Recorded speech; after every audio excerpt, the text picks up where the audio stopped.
You're watching Supercars Today TV. And this is part one with our special guest, Brad Smith, ARCA driver. We appreciate you watching. And I am your host, Kevin Schwarzy. And if you wouldn't mind liking and sharing our page, we'd appreciate it. Brad, thank you for being on the show. You're welcome. And what a pretty graphic. This is the first time I've ever put two cars on our graphic here for our show. We got the Chrysler, we got your latest car, except I'm sorry we don't have Capri on the hood. Or Henshaw. Or Henshaw. Right. So hopefully Weenie or Henshaw's not too displeased with our choice there of images, but well, that's almost the story of my career. 2 race cars with no sponsorship on them. No sponsorship. Spanning 30 years. And we'd just like to say that we do try our best to credit whoever we find for our photographs. For example, the red car here is a shot from the ARCA people themselves, and the shot of the Chrysler is from J.D. Scott. I've known him about as long as I've known Brad, and I call him the legendary J.D. Scott. I believe that's from Auto City in Flint. So we will try to give credit where credit is due, but the Copyright Act of 1976 does allow us for fair use for purposes of criticism, comment, news reporting, teaching, scholarship, and research.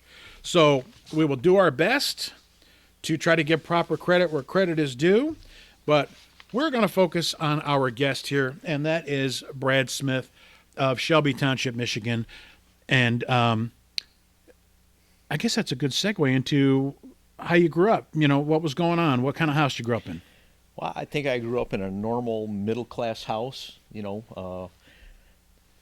lived in Warren, Michigan from the time I was about 2 years old till about 13, and then we moved to Shelby Township when I was 13, and, I consider that my hometown. That's pretty much where I graduated high school from and found life, so to speak. My dad was an engineer at Chrysler. And that's where that love of Mopar came from? Yeah, exactly. I mean, he raced cars for 1 year when I was very young. I think that kind of is what got the bug going. I come from a family of car nuts. My dad and his 2 brothers were all car guys. And even on my mom's side of the family, they were car people. So, cars has always been one of my things. And I think that's, what got me interested in racing. And you said your dad raced for not long. Maybe talk about that a little bit. All right. Well, that you don't hear usually see people say that. Right. Well, Mount Clemens was like the local racetrack around here, and it was actually dirt way back then. And him and his one brother wanted to get into racing, so they bought some old junk 56 Ford that they were going to turn into a race car and never did. And then they met a guy named Wade Horn, who used to run at Mount Clemens and lived right by my grandma Smith. And they bought a race car through him from the 108 car. Marv Preno is who they bought it from. I was more of a Flat Rock guy. I lived in Dearborn Heights, so. Oh, you know Marv? I do not know Marv. I know all the Flat Rock guys. I didn't know any of the Mount Clemens guys. Okay. Well, Marv was a big-name Mount Clemens guy. So anyway, they bought the car from him, took it to the track.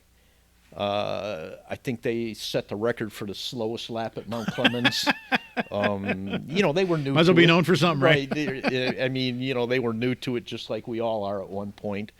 But and then Mom got a hold of him. Yeah, I think he did that in between graduating for his bachelor's degree in engineering and starting his master's degree in business. And I think he wanted to try racing, and he did. And my got it out of the system. My mom caught wind of how expensive it was, and that was it. I mean, I think she put her foot down and told him no. You got 3 kids, you're not doing this stuff. And I try not to date these broadcasts, but your mother did pass away December 2020, yes. And Irene, and just our condolences for that. Never met your mom that I remember. I've seen your dad plenty of times. Just wanted to say, I know she'd had some health issues for quite a while. So just want to say sorry about her passing. And, how's your dad doing? He's doing real well, actually. When something like that happens, you never know how the surviving spouse is going to react. And Wow, it's already been 4 months. yeah, but he's doing real well. I mean, he's very independent, just like he always was. You know, the big change in life was he spent almost all his time taking care of my mom. Yeah. And now that she's gone, he's like got all this time on his hands, and we didn't know how that change would go. But you know, he's cleaning the house. You know, A guy cleaning the house. Wow. Well, yeah, I guess he better, right? right. I mean, my mom was just a little bit of a pack rat, so he's going through and getting rid of some of the major stuff. Obviously, he's going to keep a lot of her stuff, but right now he's going through that clean the house phase, and Right. we're hoping to get him back at the racetrack because he was Absolutely. my spotter for a number of years. Oh, you don't like your current spotter, huh? We got to give him a job. Got to give him a job. I'm not saying I wanted him to spot. He always hated spotting. Oh, but, I see. it was one of those deals where the guy I had spotting kind of had to quit rather suddenly, and the only one who I could drag to the track on like no notice was my dad.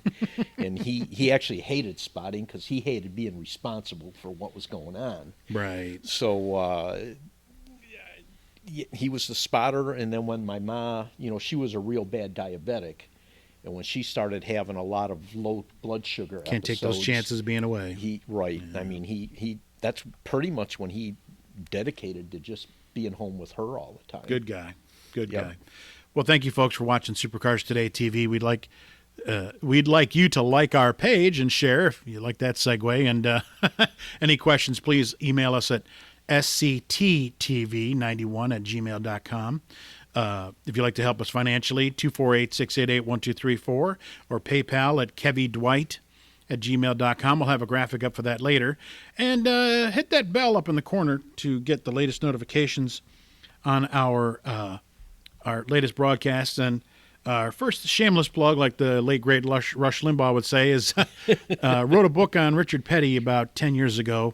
And I wanted to make it something that was unique, and I finally decided that I'm going to go back and try to find all his quotes from winning his races, and it's called Please Tell Us, Richard Petty, How You Won 200 Races. Quotes from almost all the King's greatest wins.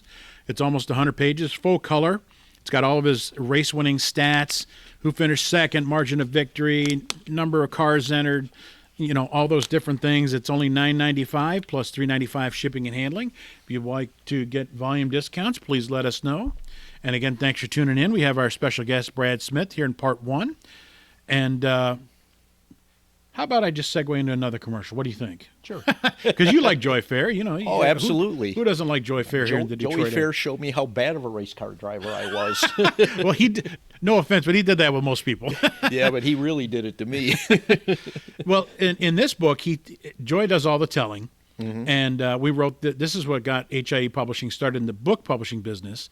And when anybody that knew Joy knew that when Joy started talking, that's all you got to let him do. And it's about 100 pages, hardly any composition, full color.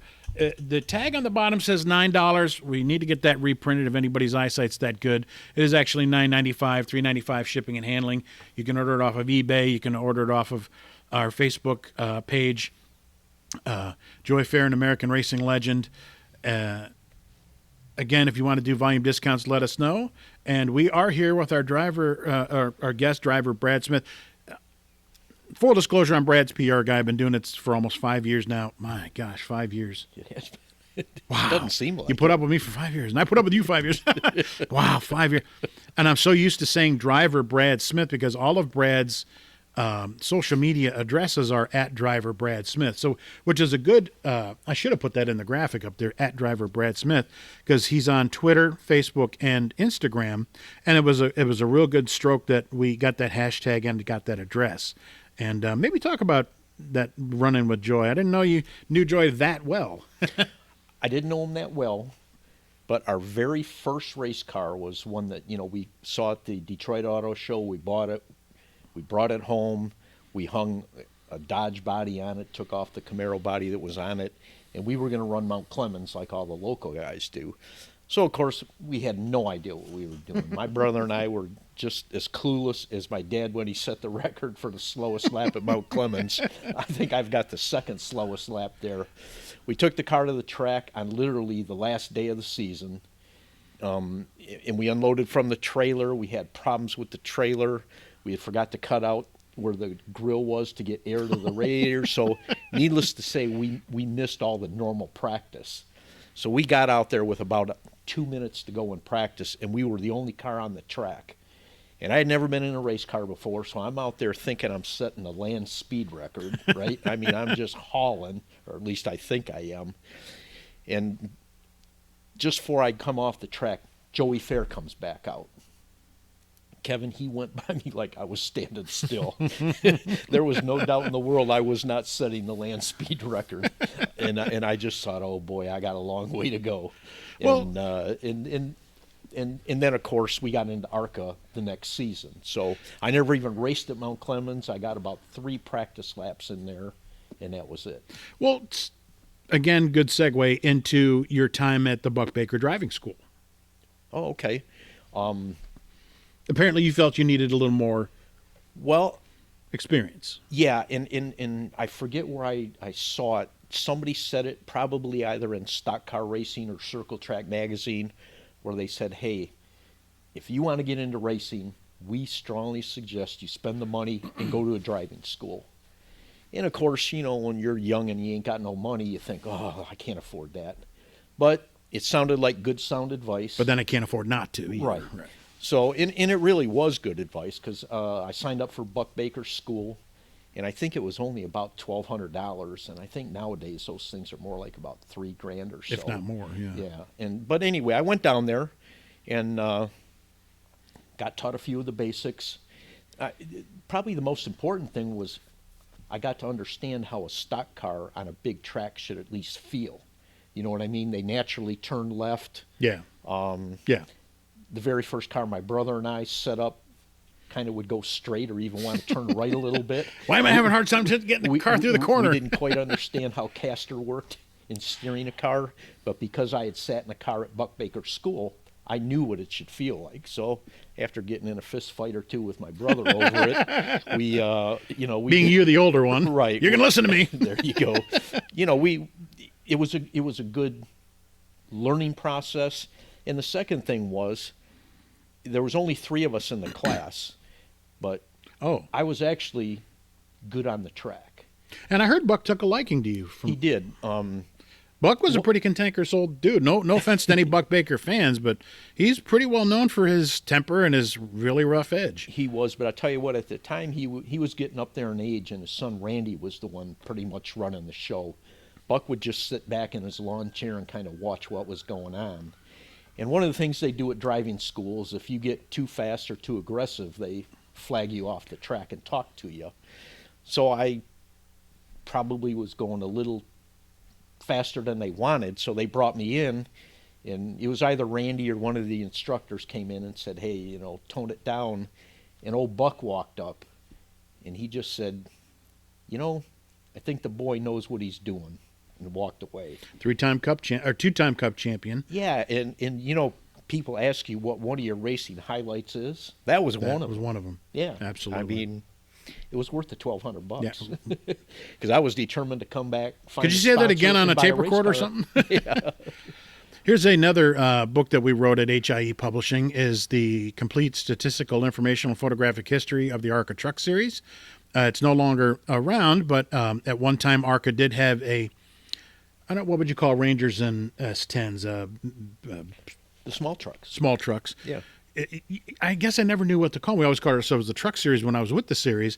But what do you call mid-size, whatever? I don't know. But you're the engineer, so we'll get into that in a second. But we did write a book on and covered all of the races. I don't want to call it exhaustive because you can't think of everything, but it's as close to exhaustive as you can get.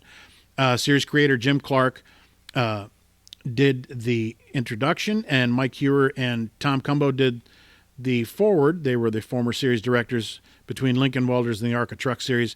Full color, almost 300 pages, every statistic imaginable. Every driver is accounted for.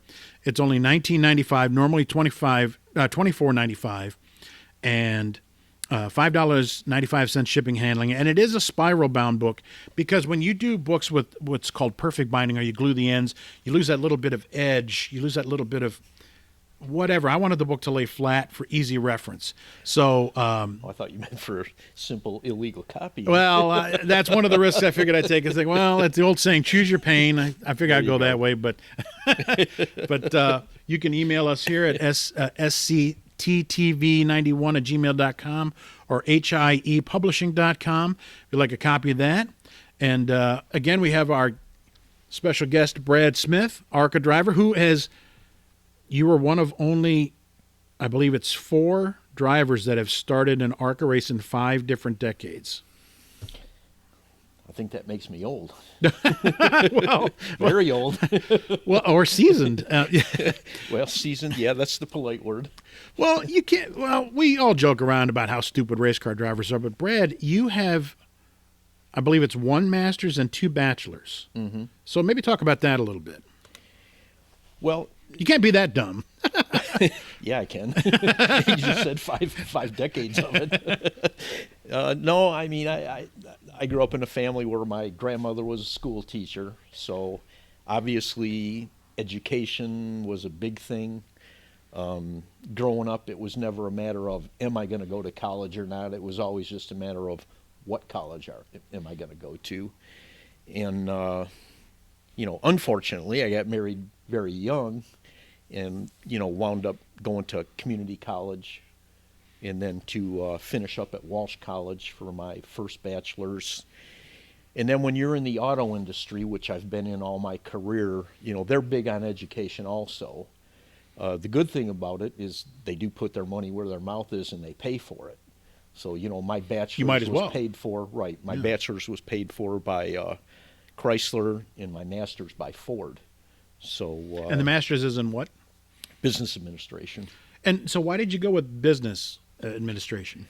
Well, it was a combination of, one of the ways to move up in management is to typically have a business degree. An engineering degree typically limits you to just engineering.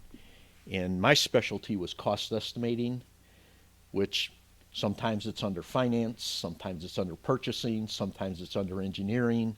So the universal degree was the business administration degree. Well, and I guess that's a pretty good way to look at, not that you've had any lately, but job security, and that, hey, I can save you money. So hire me. Yeah, I mean, as a cost engineer, I've done wire harnesses pretty much my whole career, and I know all the players, I know all the companies, I know all the BS they feed you to increase costs. I know typically I know where the money's hidden and all that kind of stuff. So, yeah, I mean, you wouldn't think making a career out of costing out wire harnesses is all that glorious, and actually it's not. But it is a good paying career, and I've enjoyed it. I've met a lot of good people along the way, and worked with some really good people at all the different OEMs I've worked at. Well, but let's face it, and sorry, folks, if you're thinking about hiring Brad to work for your big 3 or an OEM or whatever, but I tell people whenever we talk about Brad Smith that Brad's first and only love is racing. So we have talked about that, and you have also mentioned that also has hurt you in the corporate structure, or you feel it has. Oh yeah, definitely. Racing, it can really work in your favor. It can really work against you, and it really depends on who your boss is. Excuse me. And if they want to use it against you, they can. Let's face it. My MO was always to get into work early, to leave, get into work by 6 o'clock, be out of there by 3:30. Because you got to work on the race car, you got to get out of town. Exactly. You're running a full 2025 ARCA race schedule. Right. There's no moss growing under your feet. Right. Well, Literally. If you have a boss that comes in at 9 and leaves at 6:30, as far as he's concerned, you're leaving 3 hours before him. So no matter whether the work is done, exactly. No matter whether you save the country $100,000 on one estimation, right. And then there's always the perception that, he must not be dedicated because he's not here 12 hours a day. And like you said, the first love is racing. The job it's a job. I mean, I've been plenty dedicated everywhere I've worked. Perception is reality, though. Exactly. So, yeah, I mean, if I wasn't racing, I could have put in the 12 hours a day and probably been much higher up the ladder than I am, but I wouldn't have met all the great people I have in racing, wouldn't have had the fun I have, and, you know, I don't regret it at all. I might when I'm retired and broke, but I definitely don't regret it now. You'll have to find a bunch of sugar mamas. Just kidding, Lydia. Yeah, there you go. Anyway, we appreciate you watching Supercars Today TV. We wouldn't mind if you would like and share this video of our talk with driver Brad Smith. And we appreciate you being on the show. And I believe you're in this book here. You tried to race the Texas race in the spring of 1992 at College Station. I know you and I were talking about it, and you kind of didn't remember it, but I do. But if I'm not mistaken, you did not make the race, but neither did a lot of other guys. But this book right here is a offering of race results, photos, point standings, contingency standings from the 1992 ARCA Supercar Series season. It is not a book published through ARCA. It is a book published by myself. The introduction is by that season's champion, Bobby Bowser. Your typical Ford Chrysler duel between he and Bob Keselowski. I call it one of the greatest seasons in ARCA. And it was right before the internet really started getting big. There's a lot of photos you folks have never seen, a lot of results that a lot of folks thought were lost. If you like a copy of this, it's also $19.95, $5.95 shipping and handling. You can get a hold of us here at the show. And if you want volume discounts, please let us know. And we are here with our special guest, driver Brad Smith. And